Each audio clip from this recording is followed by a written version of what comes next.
Seja bem-vindo para esse vídeo. Nesse vídeo daqui eu vou fazer o pré-jogo da partida que vai ter entre Grêmio e Palmeiras. O jogo do ano para o Grêmio. Esse e o jogo de volta. Decisão da Copa do Brasil. E aí nesse vídeo daqui eu vou trazer qual vai ser a provável escalação, dar minha opinião em cima de cada jogador e quem deveria jogar. Depois dar o meu palpite e falar como é que eu acho que vai ser o jogo. Então já bora aí. No gol do Grêmio ainda tem aquela dúvida, né? Vanderlei ou Paulo Vitor, depois Vitor Ferraz, Kahneman, Paulo Miranda, Diogo Barbosa, Maicon, Matheus Henrique, Jean-Pierre ou Lucas Silva, Alisson, PP e Diego Souza. Essa é a equipe provável. Então, indo um por um, entre Vanderlei e Paulo Vitor, confesso que para mim o goleiro ideal para essa partida seria o Paulo Vitor. Entre esses dois vai ter que ser o Paulo Vitor. Querendo ou não, chega a ser decepcionante. A gente para pensar, pelo menos eu paro para pensar, e o Paulo Vitor está trazendo mais segurança do que o Vanderlei. Eu não gostei nem um pouco dessa reta final da temporada do Vanderlei, não fazendo os milagres que a gente precisava, não fazendo as defesas que a gente necessitava. Quase toda bola que chegava no gol ele tomava, ficou nítido nesse 4-2 contra o Flamengo. Todas as chances criadas, todas as bolas que foram no gol, ele aceitou, ele tomou, ele falhou. Contra o São Paulo a mesma coisa. Várias falhas do Vanderlei. Não tenho mais confiança, quase que zero. Quase nula a confiança que eu tenho nele. E, por exemplo, eu atualmente teria mais confiança no Júlio César do que no Vanderlei, porque o Júlio César fez pelo menos uma boa partida contra o Bragantino.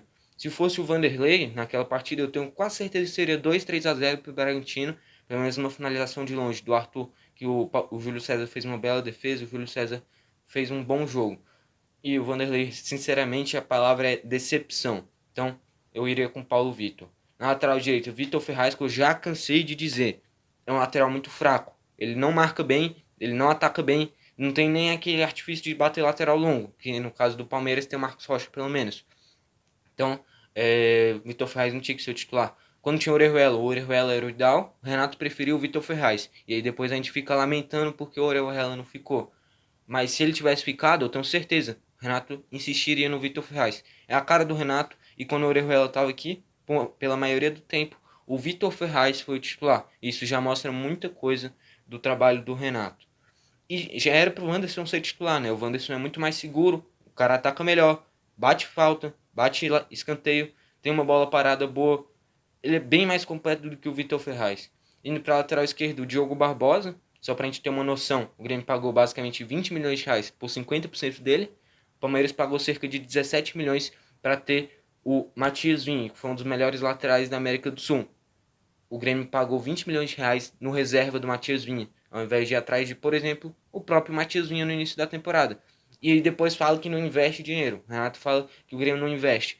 Tá aí a resposta, investiu mal de novo. O Diogo Barbosa, na minha visão, vem fazendo uma temporada até que mediana. Eu tô gostando das partidas dele. Porém, não se compara com a temporada do Matias Vinha. Ele foi diferencial e ele foi uma das peças principais para o Palmeiras ganhar a Libertadores. Já o Diogo Barbosa tá ali no bolo. Não fez nada de excepcional assim também, mas eu tô gostando das partidas dele. Indo para a dupla de zaga, que deve ser Kahneman e Paulo Miranda. Já começando aí, o Paulo Miranda não devia nem estar aí. Para mim, o jogador que tinha que jogar nessa zaga aí tinha que ser o Juan. Porém, o Juan não teve ritmo ao longo da temporada, não teve oportunidades. E aí o Renato vai ter que ir com os velhos. Ó, é a analogia que eu faço.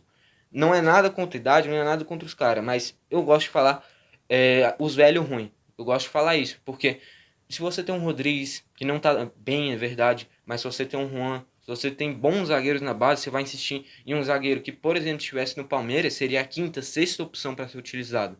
No Grêmio, o Renato dá preferência para ele ser titular.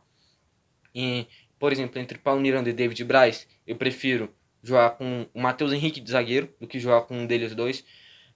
Colocar o Lucas Silva lá do que jogar com um deles dois. O Rodrigues, é verdade, não vem tão bem, mas seria bem melhor do que o Paulo Miranda. O Juan, se tivesse ritmo, faria muita diferença, porque ele é um jogador que faz a diferença, na minha visão. E o Kahneman é uma temporada muito instável também, teve muitos problemas físicos. Na minha visão, a saída de bola dele é tenebrosa e de ruim. Se aperta um pouquinho, ele já dá um chutão, rifa a bola vai pro Palmeiras. E o Palmeiras é um time que sabe utilizar a bola. Pode não criar tantas oportunidades na parte ofensiva, mas quando eles estão com a bola, é muito complicado você tirar. Se apertou aqui, eles recomeçam a jogada. E aí sim, se não tem mais opção, eles quebram. O Kahneman não. Uma pressãozinha, o Kahneman já quebra, o Grêmio já perde a bola. Então, Até por isso, já entrando no meio de campo, vai ser essencial a partida do Maicon.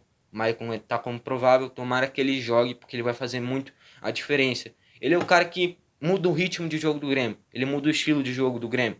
Se jogar, por exemplo, o Lucas Silva, eu tenho certeza que o Grêmio vai perder o meio de campo, porque o Grêmio não vai ter a função do camisa 10, que vai ser o Jean-Pierre, e ainda por cima vai ter um jogador que vai ficar nesse meio, fazendo a função que o Tassiano faz. Ele, na teoria, é o primeiro volante, mas no final das contas traz o cara que tem mais qualidade para trás, para deixar o cara correndo lá para nem tocar na bola.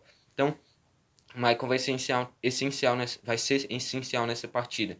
Depois, Matheus Henrique é outro que vai ser essencial nessa partida. Se o Grêmio for vencer, vai passar muito pelo meio de campo, com Matheus Henrique, Maicon e Jean-Pierre. Então, a gente vai depender demais dele. E aí a dúvida, né, Jean-Pierre ou Lucas Silva? De verdade mesmo, eu não consigo entender a cabeça de um treinador que vai jogar o primeiro jogo da Copa do Brasil contra um Palmeiras que vive uma má fase, tanto é que perdeu agora por 2-0 contra o Atlético Mineiro, passou vergonha no Mundial, perdeu vários jogos, e você vai insistir em usar um esquema com 3 volantes, sendo que o Lucas Silva não fez nenhuma temporada boa para você poder fazer isso. Então, seja isso é ridículo, cara. Não faz sentido você jogar com 3 volantes jogando em casa o jogo de ida da Copa do Brasil. O Grêmio quer sair com um empate, com um 0-0, é isso? Porque se quiser ganhar, o Jean-Pierre vai ter que jogar, ou pelo menos tem que ser outro cara. Mas o Lucas Silva não é o cara para jogar esse jogo. O Lucas Silva é o cara para você colocar com 35 do segundo tempo, quando você estiver ganhando de 1-0 e quiser se defender. É esse o estilo, no momento do jogo, que o Lucas Silva tem que entrar. Mas não pro Lucas Silva começar desde o início. O Lucas Silva não tem a visão de jogo, não tem a dinâmica de jogo que, por exemplo, o Matheus Henrique, o Maicon, o Jean-Pierre tem. Ele traz aquela consistência defensiva, que eu também não acho nada demais. Ele é um jogador que, na minha visão, é lento, mas cria essa dúvida que, na minha visão, não deveria existir. Na ponta direita, o Alisson vai ser um segundo lateral direito, né?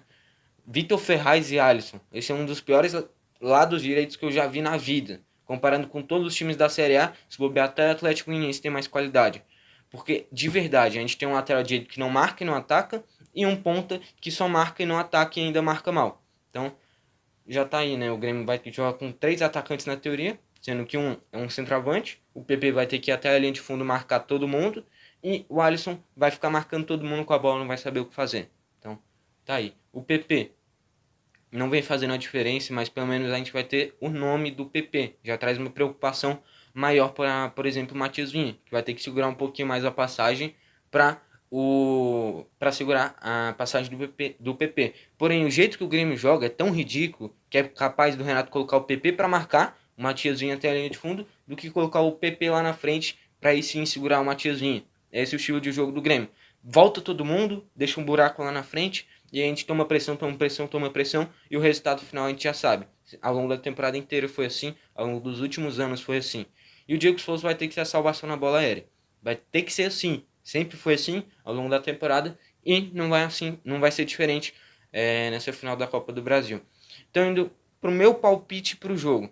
Se jogar o Lucas Silva, meu palpite é 1-0 Palmeiras. Se jogar o Jean-Pierre, meu palpite é 2-0 Grêmio e a gente encaminha o título.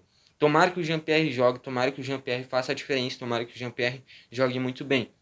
O Grêmio tem que jogar bem essa partida. É o jogo de ida da Copa do Brasil, da final da Copa do Brasil. E vale ressaltar, o jogo de volta é no Allianz Parque. Eu sei, isso não é novidade, mas é gramado sintético. O Grêmio não mandou bem lá pelo Brasileirão. Então é fundamental a gente fazer um bom resultado nesse primeiro jogo. Bom, espero que vocês tenham gostado do vídeo. Se gostou, deixa o like. Se não gostou, deixa o dislike. E comenta a sua opinião aqui embaixo. Qual a escalação que você acha ideal? Qual o seu palpite para o jogo? Bom, foi esse vídeo e falou.